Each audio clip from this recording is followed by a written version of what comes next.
Now to campaign 2016, Republican leaders are split about Donald Trump.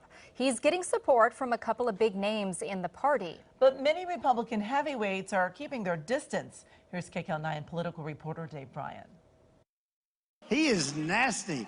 Republican presidential candidate Donald Trump, campaigning in Nebraska, teed off on Republican Senator Lindsey Graham, who announced he will not support or vote for Trump in the November election.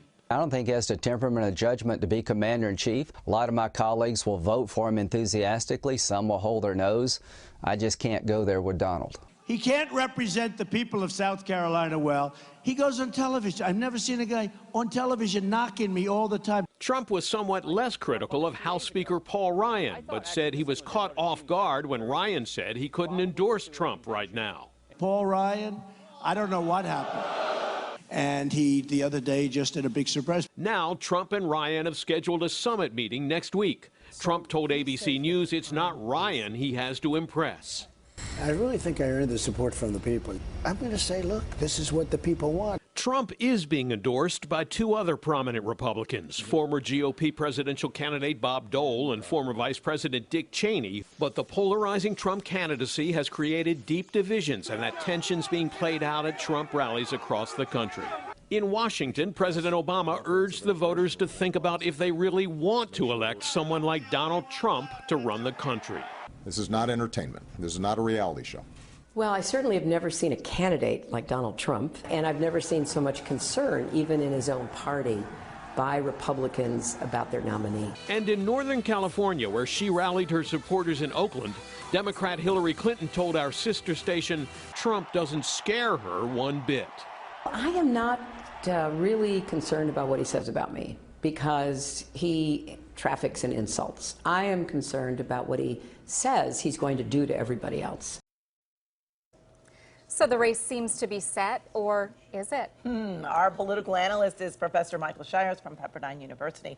We want to welcome you back to the show. So now the Republican chairman is trying to force party unity. Now they've got their nominee a lot faster than the Democrats, which is a big accomplishment, but how does he keep the group united? Because there are a lot that say they won't be voting for Donald Trump. Well, this is a real shock. I mean, a week ago, the Democrats had a presumptive nominee and the Republicans had a race. This week, the Democrats have a race and the Republicans have a nominee.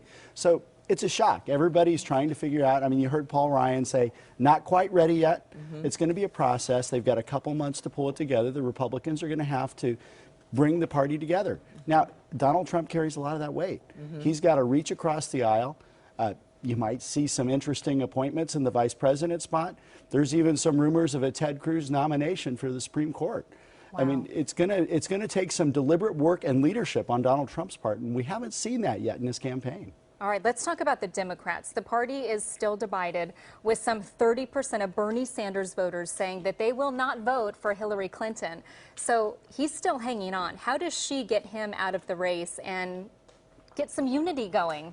Well, you know, the bottom line is I don't think he's going to go anywhere. In fact, if you look at the next few races, he's going to win a few in a row here now. Wow. I mean, West Virginia is not great territory for her because of her comments about coal. So he's going to stay in the race. What that means is she has to stay to the left. Everybody still expects her to win. And so to build unity, she may, if he ends up doing really well in California on June 7th, she may have to make some serious concessions when she thinks about a vice president, about bringing somebody from that progressive wing of the party in. Interesting. And assuming that Hillary Clinton does win for the Democrats, what can we expect to see from Donald Trump? Do you think that he may reinvent himself when they're both the true candidates? He already has a little bit. You see him running a little bit further from the right than he was last week. It's still about jobs. There's a lot of protectionism in his message, which is not a real conservative issue. So you already see him kind of aligning. He's trying to mobilize those really disaffected, unhappy people in both parties, and he's had a lot of success doing that. Can he beat Hillary Clinton? In California, for example, he trails Clinton by 22%, according to one recent poll. And nationally, she wins by an average of 6%. You know, I've learned never to say never with Donald Trump. I mean, a year ago, he was 20 points behind her. Now he's 6.5. We always see these things get closer. We have two really unpopular candidates out there. If you look at their negatives, they're both very high. People are going to be voting holding their noses. and maybe even voting against the other person more than voting for the person they like. So absolutely, this is winnable for either side. And if people don't go to the polls at all because they don't like either one, what do you think is going to happen? Who's going to end up winning? Low turnout races are really unpredictable. I mean, I kind of feel like, the weatherman in some ways, right? It's a real stormy season and we don't know what's coming next. It's a guessing game. It absolutely is. All right. Thanks, Professor. And be sure to stay with KCAL9 News and KCAL9.com for continuing coverage of Campaign 2016.